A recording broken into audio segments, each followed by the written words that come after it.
Hi friends, welcome back to Rangu channel. So ಇವತ್ತು ನಾನು ನಂಡೆಯಲ್ಲಿ protein ಪೌಡರ್ನ ಮನೆಯಲ್ಲೇ ಹೇಗೆ ಮಾಡೋದು ಅಂದರೆ ಹಾರ್ಲಿಕ್ಸ್ ಎಲ್ಲ ಮಕ್ಕಳು ಕುಡಿತಾ ಇರ್ತಾರೆ. ಅದು ಕೆಮಿಕಲ್ಸ್, ಹಾರ್ಲಿಕ್ಸ್ ಆಗ್ಬೋದು, ಬೂಸ್ಟ್ ಆಗ್ಬೋದು, ಮತ್ತೊಂದು ಆಗ್ಬೋದು.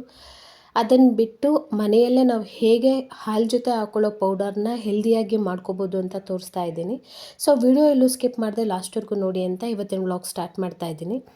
ಸೊ ಫಸ್ಟು ಒಂದು ಪಾತ್ರೆಯಲ್ಲಿ ಬಿಸಿನೀರನ್ನ ಕುದಿಸ್ಕೊಂಡು ಅದು ಫ್ಲೇಮ್ ಆಫ್ ಮಾಡಿದ್ಮೇಲೆ ಬಾದಾಮಿನ ಈ ರೀತಿ ಹಾಕ್ಬಿಟ್ಟು ಒಂದು 10 to 15 ಮಿನಿಟ್ಸ್ ಬಿಟ್ಬಿಡಬೇಕು. 10 to 15 ಮಿನಿಟ್ಸ್ ಬಿಟ್ಟ ಮೇಲೆ ಈ ರೀತಿ ಈಸಿಯಾಗಿ ಸಿಪ್ಪೆ ಬಂದುಬಿಡುತ್ತೆ. ಯಾಕಂದರೆ ನಮಗೆ ಆ ಸಿಪ್ಪೆ ಬೇಕಾಗಿಲ್ಲ. ನಾವು ತಿನ್ನುವಾಗ್ಲೂ ಏನು ಮಾಡ್ತೀವಿ, ನೆನೆಸ್ಬಿಟ್ಟು ಆ ಸಿಪ್ಪೆ ತೆಗೆದು ತಿಂತೀವಲ್ಲ, ಅದೇ ರೀತಿ ಈಗ ಪೌಡ್ರ್ ಮಾಡುವಾಗ ಕೂಡ ಅದೇ ರೀತಿ ಈ ರೀತಿ ಎಲ್ಲ ಸಿಪ್ಪೆಗಳನ್ನ ಬಿಡಿಸ್ಕೊಂಡು ನೀಟಾಗಿ ಇಟ್ಕೊಬೇಕಾಗತ್ತೆ. ಸಿಪ್ಪೆ ಸ್ವಲ್ಪ ಅಸಿಡಿಟಿ ಉಂಟು ಮಾಡುತ್ತೆ ಅಂತ ಅಷ್ಟೇ, ಬೇರೆ ಏನೂ ಇಲ್ಲ.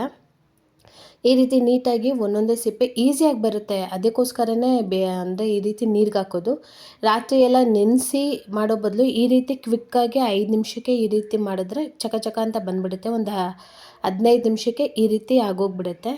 ಈ ರೀತಿ ನೀಟಾಗಿ ಬಾದಾಮಿ ಎಲ್ಲ ಬಿಡಿಸಿಟ್ಕೊಂಡಿದ್ದೀನಿ. ಬಿಡಿಸಿಟ್ಟು ಅದು ಒದ್ದೆ ಅಂದರೆ ತೇವಾಂಶ ಹೋದ್ಮೇಲೆ ಒಂದು ಬಾಣಲೆಗೆ ಹಾಕಿ ನೀಟಾಗಿ ಅದನ್ನು ಹುರ್ಕೊಬೇಕಾಗತ್ತೆ. ಅದು ಸ್ವಲ್ಪ ಮೆದು ಇರುತ್ತಲ್ಲ, ಅದು ಹೋಗಿ ಅದು ಕ್ರಿಸ್ಪಿ ಆಗಬೇಕು. ಸ್ವಲ್ಪ ಕ್ರಿಸ್ಪಿ ಅನ್ನಿಸ್ಬೇಕು. ಆವಾಗ ಗ್ರೈಂಡ್ ಮಾಡ್ತು ಅಂದರೆ ಅದು ಪೌಡರ್ ಆಗೋಕ್ಕೆ ಈಸಿ ಆಗುತ್ತೆ ಅಂದ್ಬಿಟ್ಟು ಅದಾದಮೇಲೆ ಹುರಿದು ಇಟ್ಕೊಂಡೆ ಜಾಸ್ತಿ ದಿನ ಹುಳು ಬರಲ್ಲ ಅನ್ನೋ ಕಾರಣಕ್ಕೆ ಕೂಡ ಈ ರೀತಿ ಹುರ್ಕೊಂಡು ನೀಟಾಗಿ ಇಟ್ಕೊಬೇಕಾಗತ್ತೆ. ಸೊ ಇಲ್ಲಿ ನಾನು ಬರೀ 3 ಐಟಮ್ ಯೂಸ್ ಮಾಡ್ಕೊಂಡು ಮಾಡ್ತಾ ಇರೋದು. ನೀವು ಇದಕ್ಕೆ ಬೇರೆ ಬೇರೆ ಏನಾದರೂ ಯೂಸ್ ಮಾಡ್ಕೋಬೋದು. ನಾನು ಇಲ್ಲಿ ಬಾದಾಮಿ, ಗೋಡಂಬಿ ಮತ್ತು ಕಲ್ಸಕ್ಕರೆ 3ನೇ ಯೂಸ್ ಮಾಡ್ತಾಯಿದ್ದೀನಿ. ನಾನು ಮೊದಲಿಂದನೂ ಇದೇ ರೀತಿ ಮಾಡ್ಕೊಳ್ಳೋದು. ಇದಕ್ಕೆ ನೀವು ಕಮಲದ ಬೀಜ, ಕುಂಬಳಕಾಯಿ ಬೀಜ, ಸೂರ್ಯಕಾಂತಿ ಬೀಜ, ಅಗಸೆ ಬೀಜ ಬೇಕಾದ್ರೆ ಅದೆಲ್ಲ ನೀವು ಯೂಸ್ ಮಾಡ್ಕೊಬೋದು. ಬಟ್ ನಾನಿಲ್ಲಿ ಯಾವುದೇ ರೀತಿ ಯೂಸ್ ಮಾಡಲ್ಲ. ನಾನು ಫಸ್ಟು ಗ್ರೈಂಡ್ ಮಾಡಿದೆ, ಫಸ್ಟು ನೆನೆಸಿಡ್ತಾ ಇದ್ದೆ ಅದು ನೈಟೇ. ಇವು 3 ಹಾಲಲ್ಲಿ ನೆನೆಸಿಟ್ಟು ಬೆಳಿಗ್ಗೆ ಎದ್ದು ಅದನ್ನೇ ಗ್ರೈಂಡ್ ಮಾಡಿ ಹಾಲ್ಗೆ ಕೊಡ್ತಾಯಿದ್ದೆ. ಬಟ್ ಈಗ ಪೌಡ್ರ್ ಮಾಡ್ಕೊಳ್ಳೋಣ ಅಂದ್ಬಿಟ್ಟು ಈ ರೀತಿ ಪೌಡ್ರ್ ಮಾಡ್ಕೊತಾ ಇದ್ದೀನಿ. ಫಸ್ಟಿಂದನೂ ನಾನು ಹೀಗೆ ಕೊಡೋದು. ಹಾರ್ಲಿಕ್ಸ್ ಬೇಡ ಅಂತ ಮನೆಯಲ್ಲಿ ಡಿಸೈಡ್ ಮಾಡಿದಾಗಿಂದನೂ ಹೀಗೆ ಕೊಡ್ತಾ ಇರೋದು ನಾನು. ಅದಾದಮೇಲೆ ಗೋಡಂಬಿನ ಹುರ್ಕೊತಾ ಇದ್ದೀನಿ.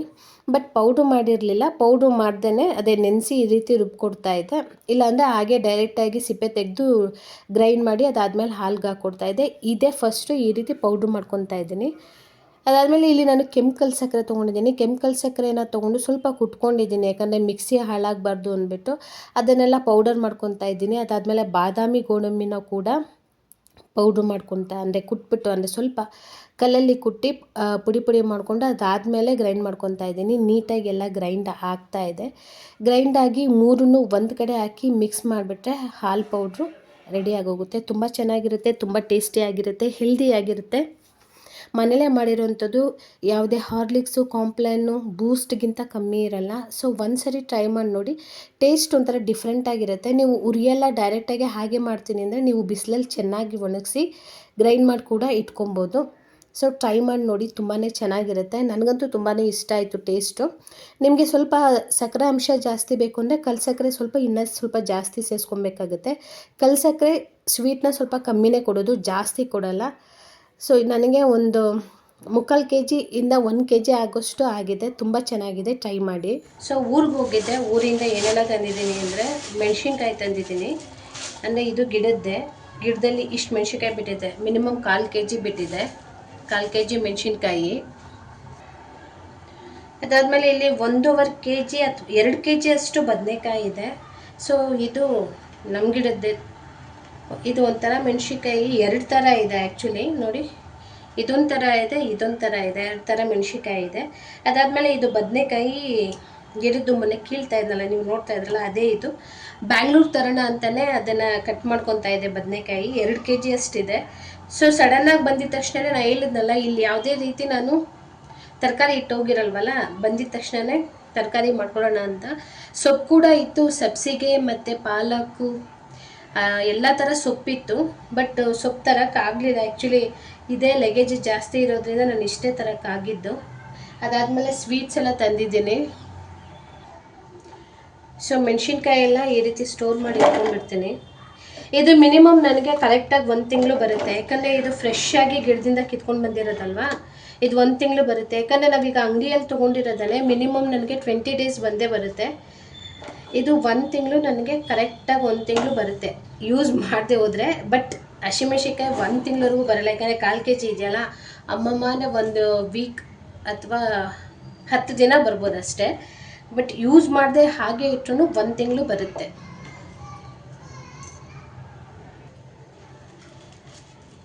ಅದಾದಮೇಲೆ ಸ್ವೀಟು ಖಾರ ಕೊಟ್ಟಿದ್ದಾರೆ, ಅಂದರೆ ಖಾರ ಬೂಂದಿ ಮತ್ತು ಸ್ವೀಟ್ ಬೂಂದಿ ಕೊಟ್ಟು ಕಳಿಸಿದ್ದಾರೆ ಅಮ್ಮ ಊರಿಂದ.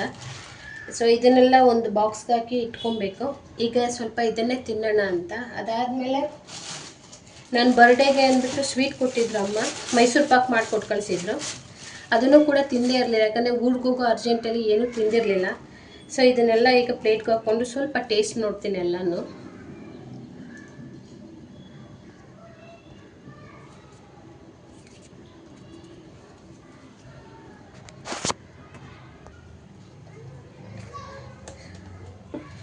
ಸೊ ಈ ರೀತಿ ಸ್ವಲ್ಪ ಟೇಸ್ಟ್ ನೋಡೋಣ ಅಂತ ಹಾಕ್ಕೊತಾ ಇದ್ದೀನಿ ಸ್ವೀಟು ಖಾರ.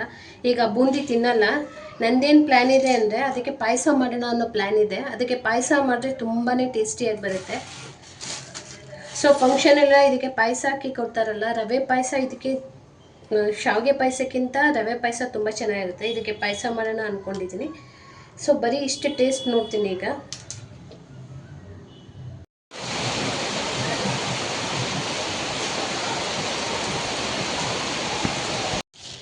ಇವತ್ತು ಬುದ್ಧ ಪೌರ್ಣಿಮೆ.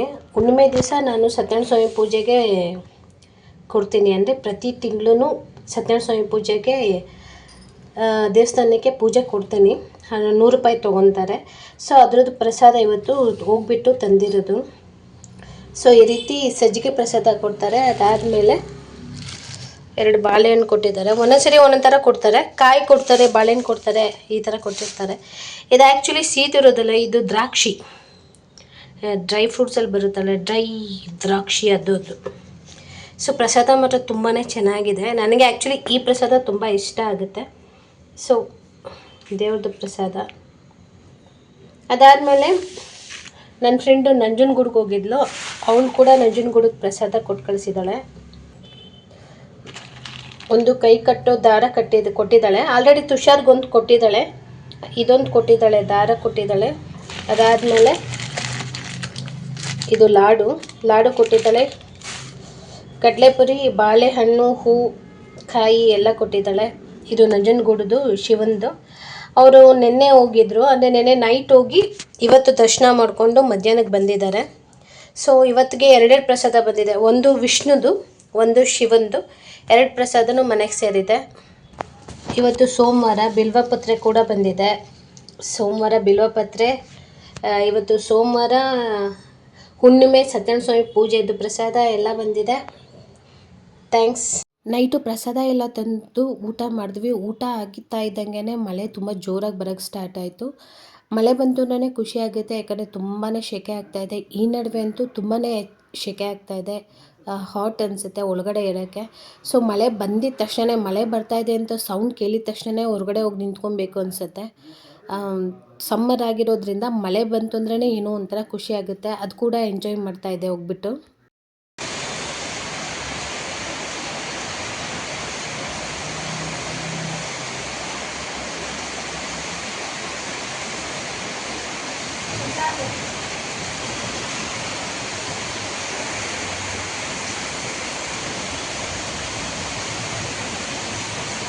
ಸೊ ಮಳೆ ಬಂದು ಆಗ್ತಾನೆ ಕೂಲಾಗಿತ್ತು. ನನ್ನ ಮಗ ಗ್ರೀನ್ ಟೀ ಕೂಡ ಮಾಡಿಕೊಟ್ಟ. ಗ್ರೀನ್ ಟೀನೂ ಕೂಡ ಹೊರಗಡೆನೇ ಕೂತ್ಕೊಂಡು ತೆಗೆದುಕೊಂಡೆ, ಅಂದರೆ ವೆದರ್ ಕೂಲಾಗಿತ್ತು ಅಂತ. ಸೊ ಈ ರೀತಿ ಇತ್ತು ನನ್ನ ವ್ಲಾಗು. ಊರಿಂದ ಬಂದು ಈ ರೀತಿ ನನ್ನ ಡೇನ ನಾನು ಕಳೆದೆ ಅಂತ ಹೇಳ್ಬೋದು. ಸೊ ಈ ವ್ಲಾಗ್ ನಾನು ಇಲ್ಲಿಗೆ ಏನು ಮಾಡ್ತಾಯಿದ್ದೀನಿ. ಈ ವ್ಲಾಗ್ ನಿಮ್ಗೆ ಯಾರಿಗಾದ್ರೂ ಇಷ್ಟ ಆದರೆ ಲೈಕ್ ಮಾಡಿ, ಶೇರ್ ಮಾಡಿ, ಸಬ್ಸ್ಕ್ರೈಬ್ ಮಾಡಿಕೊಂಡು ನನ್ನ ಚಾನಲ್ನ ನೋಡಿ. ಸಬ್ಸ್ಕ್ರೈಬ್ ಮಾಡ್ಕೊಂಡ್ಮೇಲೆ ಬೆಲ್ ಬಟನ್ನ ಪ್ರೆಸ್ ಮಾಡೋದು ಮರಿಬೇಡಿ ಅಂತ ಹೇಳ್ತಾ ಥ್ಯಾಂಕ್ ಯು, ಬಾಯ್.